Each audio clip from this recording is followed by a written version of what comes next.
Thanks for having us. Was the pizza okay? Yeah. Perfect. If it's not good when I'm here, we got a problem. Y'all doing okay? Yeah. Yeah, well, we're honored to be here, and just came to say hi and wish you the best. And probably one message I have, and I'll turn it over to Tony, is when I started Papa John's, everybody laughed at me, told me I couldn't do it, told me I was stupid for selling pizzas, and having a college degree and working in a bar. And to this day, we don't listen to anybody that's negative. If I have somebody that's negative, I get them out of my life quick. I want people around. If my wife didn't believe in me, and my kids didn't believe in me, and Tony and the rest of the team didn't believe in me, and I didn't believe in them, I would never be able to do what I do. You got to have that support system. You got to have a positive mental attitude. And just find, if I can do this in a broom closet in the back of a tavern with $1,600 and build 4,300 restaurants, we just opened our 1,000th international in Moscow. We're celebrating that today. Then you guys can do it too. You all can do this. Just find something you love to do, keep bouncing around, find something you love to do, find something you're good at, and work it to the bone, and you can have all the success in the world. So, who am I playing in pool? Who am I playing in snooker? I don't know. Lady champion. I'm in trouble. You are. As Ezra would say, our mate. Right? Tony actually sits on the worldwide board, or National Board of Salvation Army back in America. The Salvation Army is a big deal to us. We partner with a lot of folks and do a lot of humanitarian days. So what you're all about is near and dear to our hearts. Yeah, Papa John's has been partnering with the Salvation Army for several years across the country. A lot of our franchisees do things in their local areas. We've been internationally, actually, in the Bahamas, have done a lot of work. We get all of our franchisees together once a year to do some special efforts with the Salvation Army. So the real connection with Salvation Army for us is offering hope and trying to really help people, pick themselves up and get to the next level. And to John's story, the Papa John story, really is about hope. And so we've given back, and John started the company, and today we have over 100,000 employees worldwide. So he's a big believer, as the company is, in helping people with just kind of development and opportunity. So not only are we creating jobs, but also helping people get better.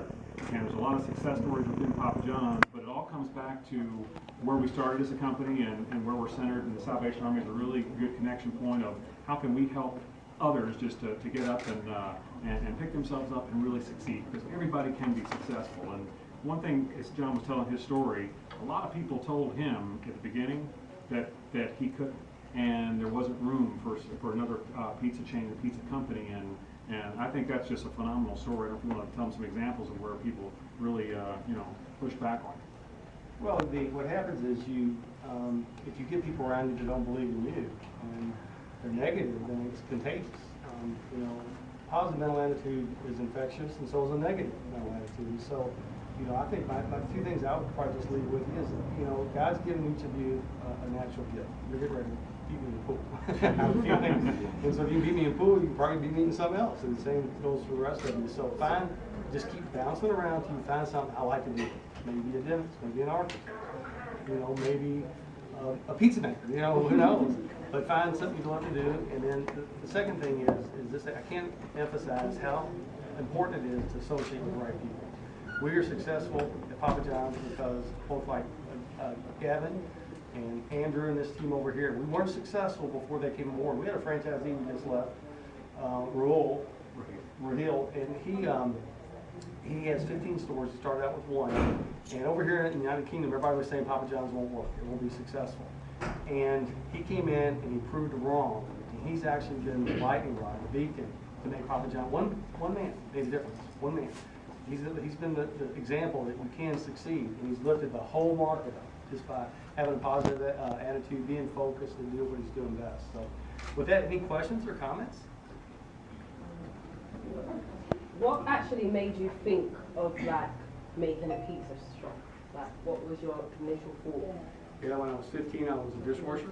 I hated washing dishes. Right across from where I washed dishes was when they made pizzas. And if you weren't a fond greasy, John, Joe, or Frank, they wouldn't let you make pizzas. They got so busy that they promoted me from washing dishes to making pizzas, and I fell in love with making pizzas. I knew that's what I wanted to do at 15. So I'd say I found what I wanted to do at 15. That's how I got through high school and I got through college. And then when I got out of college, I was thrown in a bankrupt bar and asked to fix it. And I could do it. Oh my gosh, I can run a business. And so now I had the thing I love to do, making pizzas. I had something I was good at, running the business. So I took a sledgehammer, tore down a wall, built a broom closet at the back of the tavern, sold $5 pizzas in the back and 50-cent beers in the front. And that was my start. Wow. So Yeah. how old was you? 83 was Labor Day weekend. I was 21. Finished college in 3 years, so I was 21. First Papa John's, I would have been 22. And the first Papa John's that we actually had enough money to build an isolated Papa John's, the first one, I was 23.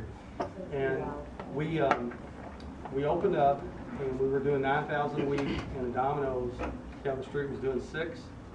And I thought, if I can beat them in Jeffersonville, Indiana, I can beat them in the whole world. I thought that at 23. I don't know why. I mean, I thought I must be crazy. So we just knew if we took care of our people and took care of our product, we were going to be successful. So long and short of it, we still to this day believe in the product and believe in our people. The two highlights of what I do are hiring people and promoting people. I love. We give 35 raises a week corporately, probably another 200 or 300 internationally with 100,000 employees. So that means 5 days a week, 7 families. A man or woman goes home and looks at their kids and says, "I got a raise today." And they say, "Way to go, Daddy. Way to go, Mom."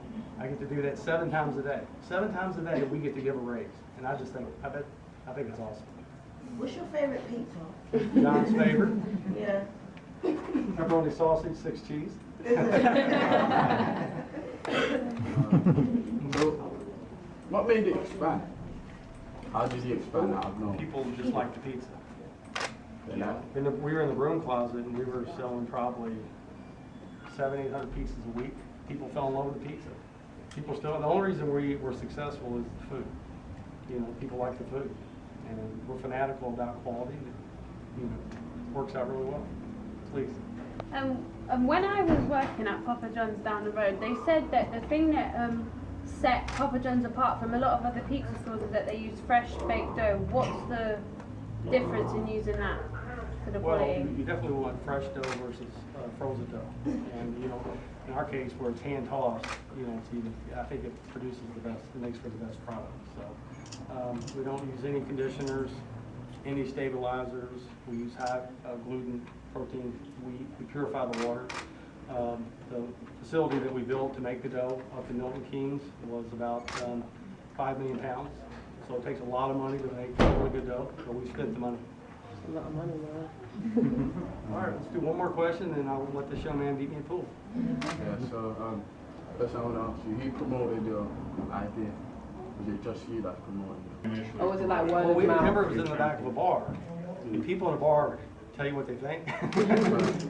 So then, when that pizza wasn't right, they kind of gave me a lot of feedback. And then we would sample a lot. We'd go out and give it away so people could taste it.